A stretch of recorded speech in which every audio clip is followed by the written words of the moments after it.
이건희 삼성의 반면교사. 이건희 삼성전자 회장이 25일 타계했습니다. 2014년 5월 쓰러져 의식을 잃고 삼성병원에 입원해 있다 세상을 떠났습니다. 고인의 명복을 빕니다. 이 회장은 영역이 교차하는 삶을 살았습니다. 공적도 있고 과오도 있습니다. 하지만 재벌의 공적에 대한 찬사는 차고 넘치는 반면에 과오에 대한 기록은 잠깐 명멸하다가 사라지고 맙니다. 매우 편향돼 있고 공정하지 않습니다. 이건희 삼성의 부끄러운 과오에 대해 짚고 넘어가는 것은 공과를 종합적이고 객관적으로 평가하여 반면교사로 삼기 위해서입니다. 이 회장은 지난 1995년 노태우 전 대통령에게 뇌물을 준 혐의로 2008년에는 조세 포탈 혐의로 유죄 판결을 받았지만 두 번 모두 사면받았습니다. 이 회장은 1995년 당시 노태우 전 대통령에게 250억 원의 비자금을 제공한 혐의를 받았지만 검찰은 국내외 경제에 미치는 파장을 고려해 그를 불구속 기소하였습니다. 다음 해인 1996년 이 회장은 징역 2년, 집행유예 3년을 선고받은 뒤 항소를 포기했습니다. 1년 뒤인 1997년 개천절에 사면 복권됐으며 1998년 4월 경영 일선에 복귀했습니다. 2005년 삼성 엑스파일 사건이 터졌습니다. 삼성 엑스파일 사건은 1997년 대선을 앞두고 삼성 구조조정본부 본부장이었던 이학수 부회장이 홍석현 중앙일보사 회장과 만나 나눈 대화가 김영삼 정부 국가안전기획부에 의해 도청 녹음됐고 이 내용이 MBC에 의해 공개된 사건입니다. 두 사람의 대화 내용은 이회창 후보 측에 100억 원의 정치 자금을 전달하는 문제와 실명으로 거론된 검사 7명에게 명절 떡값을 돌리는 문제를 논의하는 것이었습니다. 삼성 엑스파일에 따르면 홍 회장은 이회창의 동생 이회성을 통하여 불법 정치자금을 건넸습니다. 사건이 불거진 후에 이회성은 검찰 수사 및 법정 진술을 통해 압구정동 현대아파트 주차장에서 총 60억 원을 삼성으로부터 대선자금 지원 명목으로 받았다고 밝혔습니다. 하지만 이 엄청난 사건은 검찰의 삼성 봐주기 수사로 막을 내렸습니다. 이 사건의 수사를 지휘한 검찰 책임자가 당시 서울중앙지검 2차장 황교안이었습니다. 황교안은 이건희, 이학수, 홍석현 등 관련자 전원을 무혐의 처리했습니다. 그는 당사자인 홍석현과 이학수가 녹취록 내용을 전면 부인해 혐의를 입증할 수 없었다고 뭉갰습니다. 심지어 이회성이 1998년 수사 때 한 진술을 뒤집은 것을 그대로 받아들였습니다. 이 씨가 1998년 수사 때 삼성 쪽에서 60억 원을 받았다고 진술한 것을 30억 원으로 번복한 것에 대해 그때는 피곤한 상태에서 진술했고 법정에서도 그냥 인정했다고 한다며 변호했습니다. 이는 명백한 이건희 회장 봐주기였습니다. 이회성이 받은 자금이 60억 원으로 인정되면 뇌물 액수가 50억을 넘어 뇌물 제공자인 이 회장의 공소시효도 10년으로 늘어나기 때문에 이를 막으려는 의도였던 것입니다. 검찰은 삼성 엑스파일 녹취록 작성자에 해당하는 임동원, 신건, 전 국정원장 등을 구속 기소했습니다. 또한 삼성 엑스파일 폭로와 보도에 앞장선 이상호 기자와 노회찬 의원도 불구속 기소했습니다.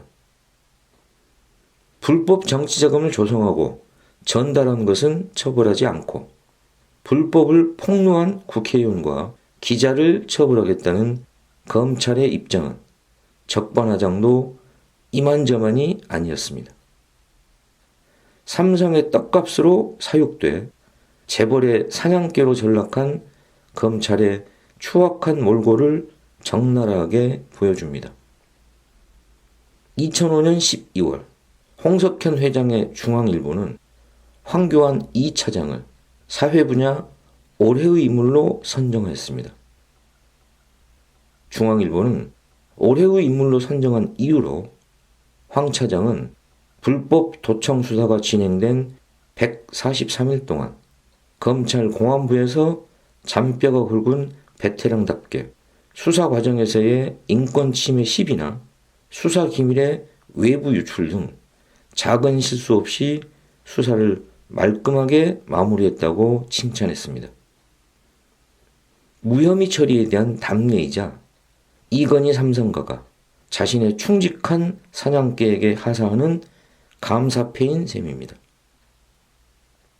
2007년 10월 삼성그룹의 전직 법무팀장 김용철 변호사와 천주교 정의구현 전국사재단의 폭로로 삼성 비자금 사건이 세상에 알려졌습니다. 삼성의 불법 비자금 조성과 이 비자금을 이용한 정관계 및 법조계, 언론 로비의 내막이 드러났고 삼성그룹 지배권 승계의 불법 행위와 에버랜드 사건 증인 조작이 폭로되었습니다. 파장은 엄청났고 삼성 비자금 특별검사가 구성돼 수사에 들어갔습니다. 하지만 조준웅 특검팀의 수사 결과는 참혹하기 그지없었습니다.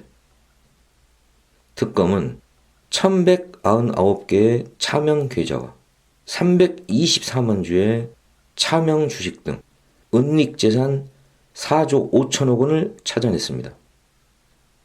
그러나 특검은 이 돈을 이건희 회장의 차명 재산이라며 삼성에게 돌려주고 이 회장은 횡령이 아닌 배임과 조세 포탈 혐의로 불구속되는 데 그쳤습니다. 그 결과 이 회장이 삼성 특검의 최대 수혜자로 되는 역설적인 상황이 벌어졌고 조준웅 특검은 삼성 비자금 특별검사가 아니라 특별 변호사 역할을 하는 희대의 코미디가 연출되었습니다. 이 회장은 2009년 대법원에서 징역 3년에 집행유예 5년, 벌금 1,100억 원을 선고받았습니다. 넉 달 뒤 이명박 대통령은 오로지 이건희 단 한 명만을 사면하는 원포인트 1인 특별 사면을 단행했습니다. 대한민국 건국 이래 단 한 명만을 위한 사면 조치는 전무후무한 일이었습니다. 이로써 이 회장은 삼성 비자금 사건에 대해 면죄부를 받았고 2010년 3월 회장직에 복귀했습니다. 2010년 1월 조준웅 특검의 아들이 경력사원 모집을 통해 삼성전자에 과장으로 입사했다는 사실이 2012년 8월 언론에 폭로되었습니다. 조 특검 아들의 삼성전자 입사는 이건희 회장이 비자금 사건에 대해 특별 사면을 받은 2009년 12월 31일로부터 보름 만에 이루어졌습니다. 삼성전자에 신입사원으로 입사해 과장으로 진급하기까지는 통상 8년이 걸리는데 조 특검의 아들은 10년여의 사법고시 낙방과 어학연수 1년 외에 기업 근무 경력이 전혀 없었음에도 불구하고 당당히 과장으로 특채가 된 것입니다. 조준웅 특검의 삼성 비자금 수사 특별 변호사 역할에 대한 답례 외에는 달리 해석의 여지가 없습니다. 노무현 전 대통령이 집권 3년 차에 이미 권력은 시장으로 넘어간 것 같다.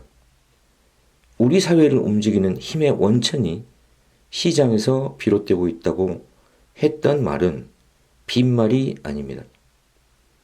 문재인 정부 4년 차이지만 경제와 민생 분야의 실적이 가장 미흡합니다. 촛불항쟁으로 들어선 문정부가 헬조선을 나라다운 나라로 만들겠다고 약속했기에 기대가 컸던 게 사실입니다. 그러나 정치 권력 위에 군림하는 경제 권력의 혁파 없이 경제 민주화와 민생 개선은 구조적으로 불가능하다는 것이 다시금 명확해지고 있습니다. 한국의 대표 재벌 삼성의 불법 편법 경영권 승계 문제는 현재 진행형입니다. 이건희 회장 본인이 공익법인을 통해 변칙 증여를 받았고 아들인 이재용 부회장을 비롯한 세 자녀도 대물림을 이어가며 온갖 무리를 일으켰습니다. 이재용 부회장이 불법 경영권 승계와 국정농단 세력에 대한 뇌물 공여 혐의로 현재 재판을 받고 있는 상황입니다. 이 부회장은 지난 5월 지난날 삼성의 과오에 대해 머리 숙여 사과했습니다. 문호조 경영을 포기하고 4세 경영 세습도 하지 않겠다고 선언했습니다. 과연 이건희 삼성의 과오를 반면 교사 삼아 어두운 과거와 결별하고 새로운 삼성으로 거듭날 수 있을까요?